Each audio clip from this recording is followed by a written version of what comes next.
tonight, 39C Ron Coon.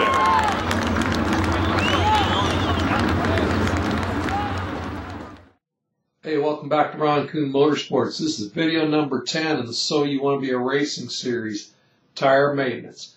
Okay, let's get real. Tires are round, they're made of rubber, they've been doing that for a century.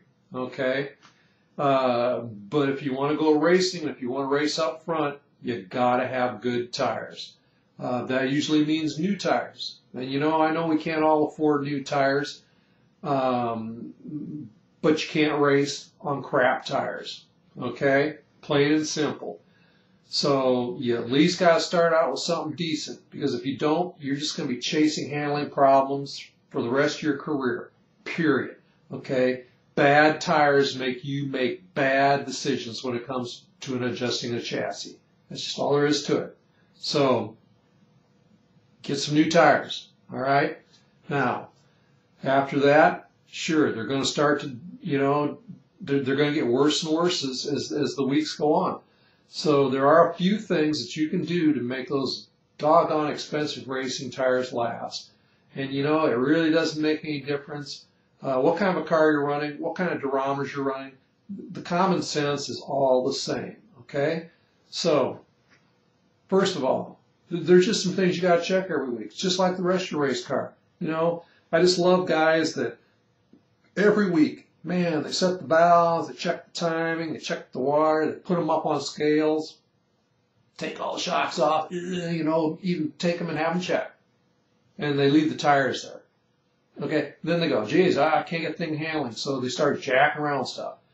All right, tires is what puts the race car to the ground. Okay, all the horsepower, the latest this, the latest that, the trickiest shock isn't going to help you if the rubber isn't on the road, period. Okay? So, every week, you got to check the tires. You got to check to make sure that you don't have any cuts in them.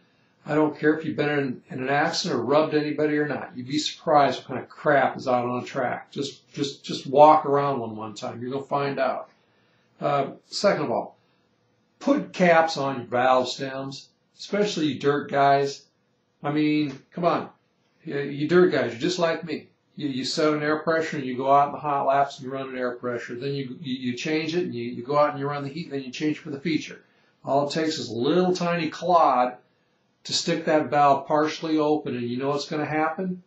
You're going to see the white flag in the lead, and that damn tire's going to go flat, and you're going to kick yourself in the butt. And you're going to go, oh, who's your man? They make it look. No, they don't. You didn't check the stupid valve stem and it leaked out on you. Okay? So, also, those tires, they're going to glaze over. They glaze over, you know, especially if you're running a dry slick track.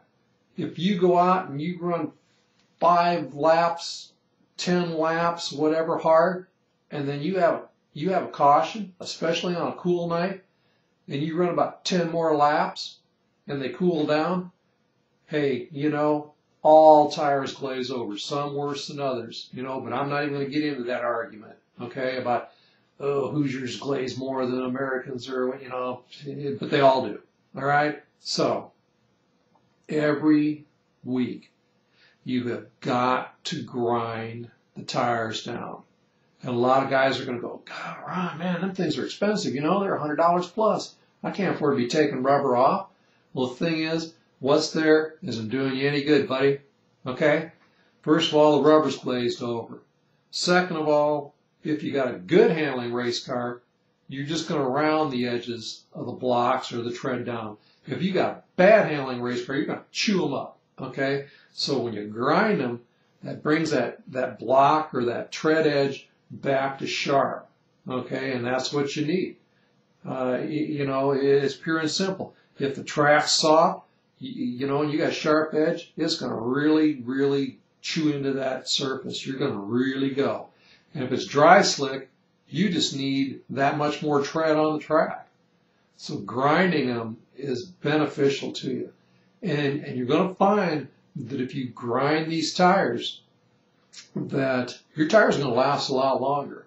And if you're like, you know, most places, tracks start out tacky, season goes on, they go dry slick.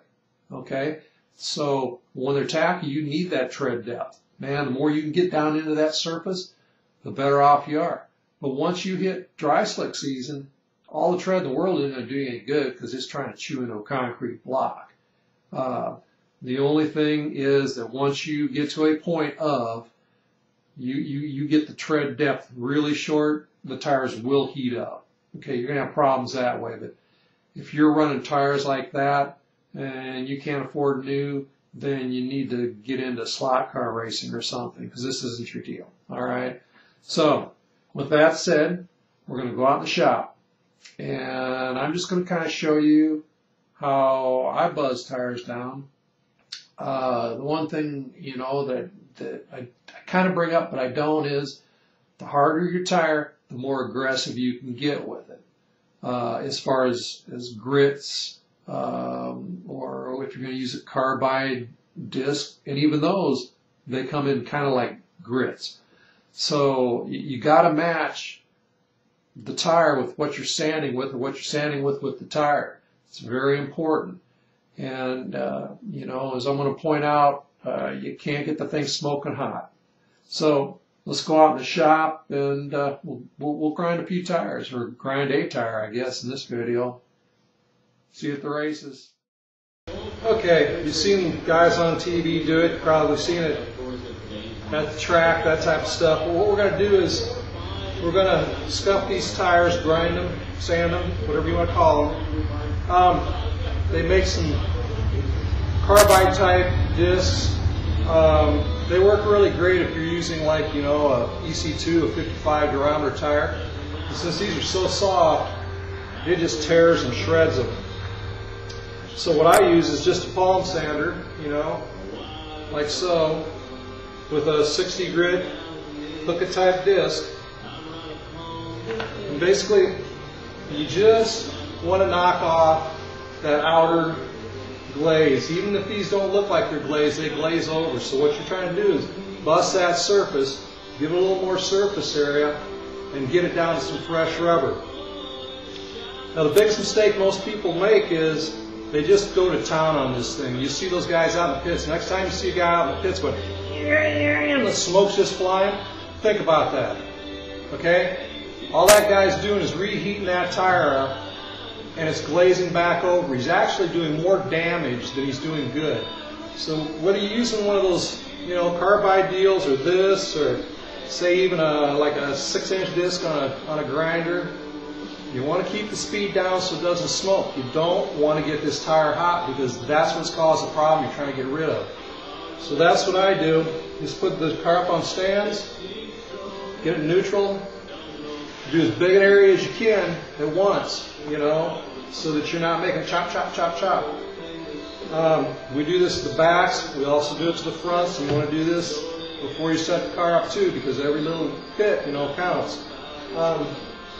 One last thing. Wear some type of a mask, you know, whether it's a 3M one like this, or just those cheap paper ones. You don't want to be breathing that rubber.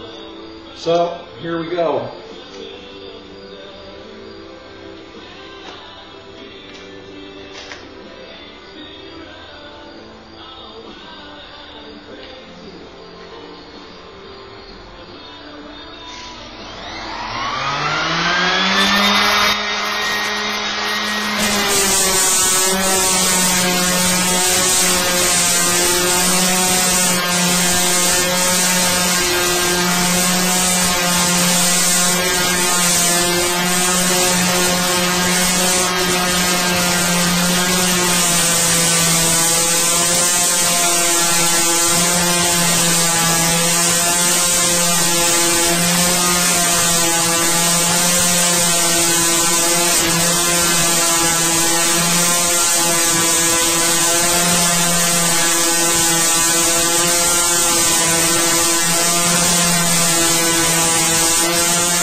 that's all there is to it. Basically, you just, you know, knock it till where you see fresh black rubber again. And actually, your tires will last a long time, believe it or not, by doing this. Because you're taking an insignificant amount off. And what little is there isn't doing you any good anyway. So we'll keep rotating this tire until we go all the way around. We'll do the other back, and we'll jack up the front. We'll do those, and we'll start setting the car up.